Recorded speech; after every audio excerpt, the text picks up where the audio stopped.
to the Genuine Learning blog. My name is Melissa Galasso, and I'm excited to be with you today to talk about a proposal that has come out from GASB on an implementation guide. And this implementation guide is in particularly related to the Fiduciary Activities Guide. So sometimes GASB puts out an implementation guide that's sort of a mix of all existing items, but sometimes, right now it's working on leases and fiduciary activities, these standards are so large on their own that they are going to have a separate implementation guide with Q&A. As people are trying to implement, they're going to be providing those Q&As separately.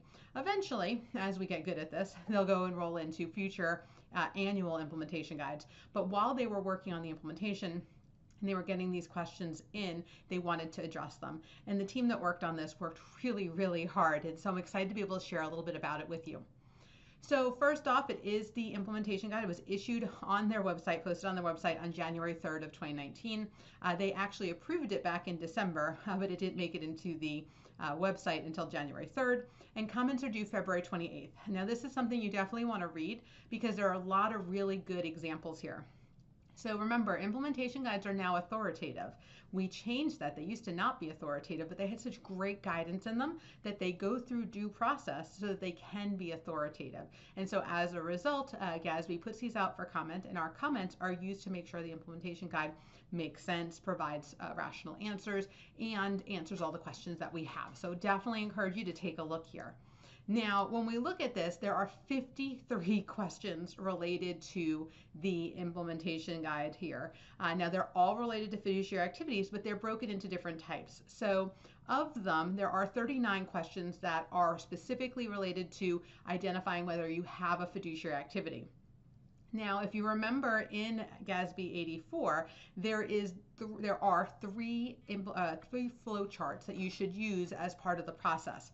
However, you really can't use some of those on their own because there's certain language in there that you have to go back to the actual standard. Well, one of the things I found in the implementation guide when I went through all of the questions was that they really provide great examples of what they meant when they used, for example, the word control. There are some really nice examples of whether you have control or not. And it's not control the way most people think about control. When we hear the word control, we think of 51% ownership. That's not the use of the term control in this scenario. Control is actually, do you have the assets in your, in your bank account? Do you have them? And so very different concept here. They have questions on if you are a component unit and talks about the impact of do you meet that definition of component unit, and how are you a fiduciary component unit. It also talks specifically about OPEB and pension that don't meet the definition of a component unit, provide some Q&A there. Then they differentiate between assets held for the benefit of individuals and organizations, and there's some really good examples. I love all the school examples. This is where we think there's going to be the most impact. There are university examples, foundation examples. There's even like Little League examples in here. So I would definitely recommend that you take a look at some of these Q&As. As I mentioned, control being one of the big ones. There's lots of examples there. And then own source revenues. And I actually learned quite a bit from that section looking at it. There was an example on 529 that kind of caught my attention as we were going through it. Now, just to give you perspective, as I mentioned, there are 3 flow charts in the GASB 84, and they literally answer each of the steps in the process here. So the first one, are you a legally separate component unit? There's a set of questions that answer that. Now, if you answer no, the question is, does the government control the assets? Well, they talk about what they mean by control by giving you great examples. If it's related to OPEB, we have a separate chart 1B. If it's not related to OPEB, but it's not a component unit, or it is a component unit, but it is not OPEB related, then it talks about what does it mean to be a beneficiary. It talks about what does it mean to be administrative involvement, and it also talks about when it's for the benefit something that's not part of the financial reporting entity. And they give examples where you would be part of the financial reporting entity for some of it, but not all of it. So really strong examples there.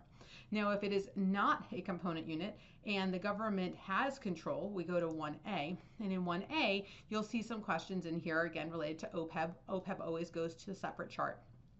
But you'll notice here that owned sourced revenue, they're going to give examples of that. Again, that 529 example I thought was really interesting there. And then as you go through it, it'll talk about some of the requirements here. And then it also has questions about trusts and talks about who's the beneficiary. And then there's a separate set on the OPEB and pensions, and you'll see the rules here. Each of these are designed, the Q&A, to answer as you're going through this some examples, and I really would recommend going through them. They also cover things other than MI fiduciary activity. It does cover the statement of fiduciary net position and the proper presentation explicitly related to liabilities to beneficiaries. It also has some of the disaggregation exceptions information here. So there are rules if you have something for 3 months or less, what you would have to present. And so there are some questions there. And then reporting fiduciary component units. So really good examples, again, to try to make sure people understand what the intention of the standard was. In addition, they made 5 changes to prior implementation guides. So again, as we have new standards, old implementation guides need to get updated. Now, one of the things to note here, however, is that all of these are predominantly clerical in nature. So they're really just using new terminology, really clarifying some of the questions. So I didn't see a ton of change here, but I really enjoyed the Q&A from the earlier part with the new questions. So that's a summary of what's going on in fiduciary activities. I do encourage you to read it, to take a look. If there's a question that causes you pause, that you say, well, I'm not sure how you got there, maybe you disagree with how they got there. If you think of a question that's not addressed after you've tried to go through your implementation of 84, all of that would be reasonable. Now remember, 84 has been out since I believe it was January of 17, if I'm not mistaken. So we've had a little bit of time to play with it.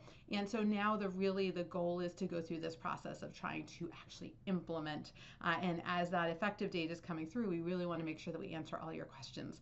So I want to thank you guys for joining me on the Genuine Learning blog, and I hope to see you on a future blog. Have a great day, guys. Bye-bye.